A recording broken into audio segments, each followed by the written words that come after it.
I think it's really important that Aboriginal people are engaged in the mining sector, that they are employed in the mining sector, and that they are involved in the mining sector.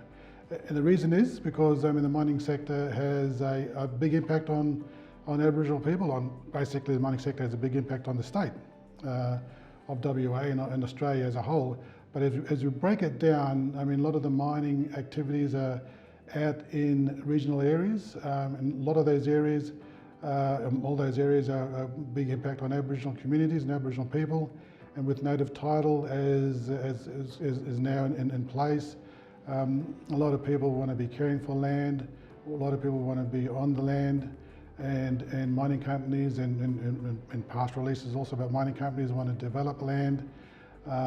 So it creates an opportunity to work together, an opportunity to share. Aboriginal people can still care for the land, but also be a part of the development that's happening on the land. So I believe it's important for us as Aboriginal people to be involved and engaged in the mining industry, because it has a lot to offer. And also, not only to offer, but we can also help try and shape where things can and cannot happen through the heritage agreements and dialogues with mining companies. So it's better to be involved as opposed to not being involved. For us as Carey Mining, and for myself to be part of an operating mine, to be a part owner of a mine, is so important.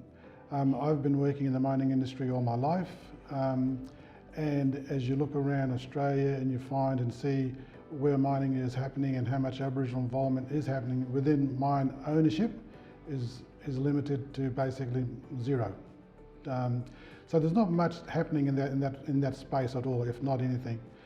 So it's so important that the next level of engagement and the next level of involvement for Aboriginal people in the mining industry is not just through contracts and employment and training. It's that now looking at that next level of ownership and projects. For example, there's people who've been mining in the Goldfields in Kalgoorlie for 125 years, and there's still no Aboriginal people who have got ownerships of mines yet. So hopefully, as we move forward in time, opportunities will present, and opportunities will make sense, and in those opportunities, Aboriginal people will have ownership in projects. So I'm looking forward to that. So it's so important from where we sit as Carey Mining and as myself. I can remember back when we started up Carey Mining, there wasn't many Aboriginal people in business back in 1995, and there was virtually no Aboriginal companies operating in business and virtually none in the mining industry back in 1995. But when we started Carey Mining in 1995, it was a new thing, and it basically showed other people that this could happen. Aboriginal people can have businesses, that they can be in contracting, and that started the explosion of Aboriginal people wanting to get into business around the Goldfields, and then I believe it expanded even further from the Goldfields to the Pilbara, and then from the Pilbara it expanded even further into what we find now, the Indigenous procurement policy. But for young people, for that to happen, someone's got to take the lead and do things that hasn't been done before. So it's so important for people, young people, who are looking about what they want to do, what they would like to do or can do, to see role models. Now, whether it's in business, whether it's in football, whether it's in netball or basketball, when they see role models that people have been there and they've done it, it opens the door for them to follow down.